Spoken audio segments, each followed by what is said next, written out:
And we begin this second half with health matters. Now, World Immunization Week is celebrated in the last week of April, and it aims to highlight the collective action needed and to promote the use of vaccines to protect people of all ages against disease.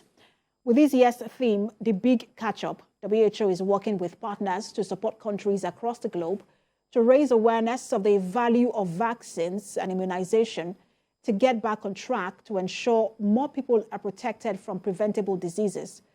The ultimate goal of World Immunization Week is for more children and adults and their communities to be protected from vaccine-preventable diseases, allowing them to live happier, healthier lives.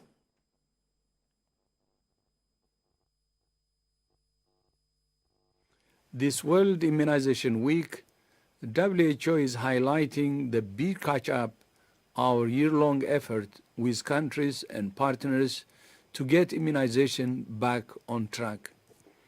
Our focus is on catching up the millions of children who missed out on life-saving vaccines during the pandemic, like the pneumonia, measles, and HPV vaccines. By restoring lost immunization progress to at least pre-pandemic levels, we can secure healthier futures for our children. And joining me virtually to speak on the significance of today is a public health physician from the Lagos State University Teaching Hospital, Dr. Tony Adeyemi. Good to have you join us. Good afternoon. Thank you for having me. Good afternoon. I just want to, I was going through the State of the World report by, I think that's the WHO. And it's a very alarming report there that Nigeria and India tops the countries with the highest number of children who have not received a single routine vaccination. And then almost half of the 67 million children who missed out on routine vaccination between 2019 and 2021 live on the African continent. I want to ask you, first of all, what the general attitude to immunization is, especially in Nigeria. All right, thank you very much for that question, and thank you for having me once again.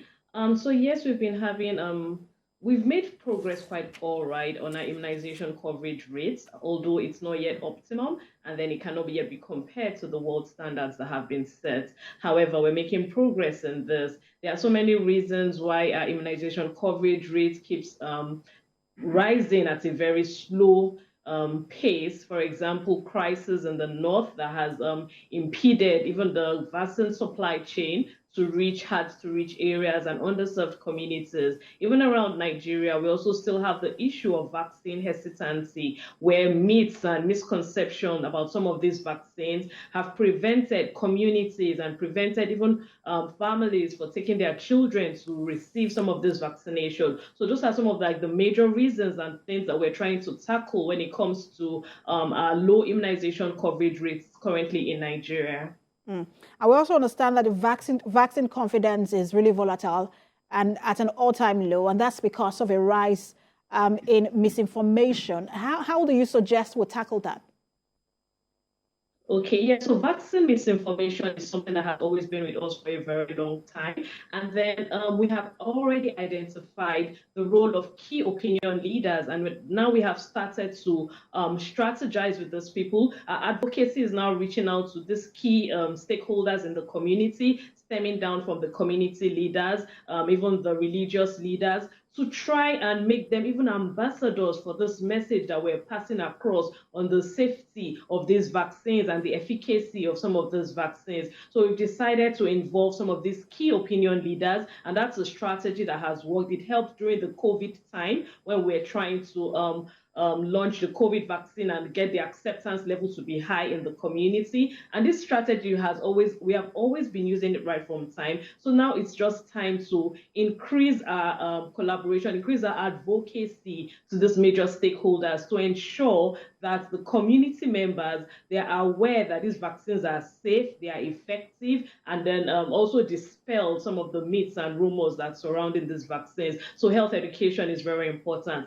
That's why a week like this is very important. So there'll be a lot of vaccine drives, there'll be a lot of health education outreaches where health centers at the primary level of care actually go into the community. So now we're not waiting for those families to bring their children to the vaccination centers. They go with the vaccination kits into the community, educates the women, educates the men, educates the youths, educates the leaders, and also at the same time vaccinates the children once they identified unimmunized children or under-immunized children.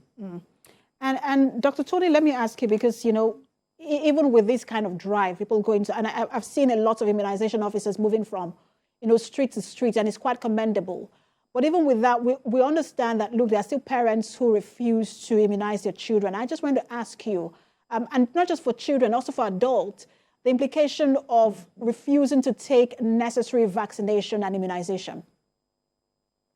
All right, so thank you. The implication, we actually witnessed one of the implications not too long ago when we had the diphtheria outbreak. Diphtheria is one of the vaccine preventable diseases and is one of the diseases that we have not had in Nigeria for a very long time. However, because of low immunization coverage in some parts of the country, we're able to have like a re-emergence of this disease. So that's one thing that when you have missed vaccinations or unimmunized children, diseases that were long eliminated would now start resurfacing again. And then it's been said, when you vaccinate a child, once a child is immunized, you're protecting the whole nation. So the fact that a child is not vaccinated or has missed vaccines or incomplete vaccination has the tendency of generating an outbreak that can affect everyone in the nation. So these are the implications of unimmunizations or under-immunizations of children and even adults. Very great point there. When you immunize a child, you protect the nation. When you do not immunize a child, you put the nation at risk. Thank you so much for talking to us. Very interesting conversation. Public health physician from the Lagos State University Teaching Hospital, Dr. Tony Adeyemi. All right, thank you very much for having me.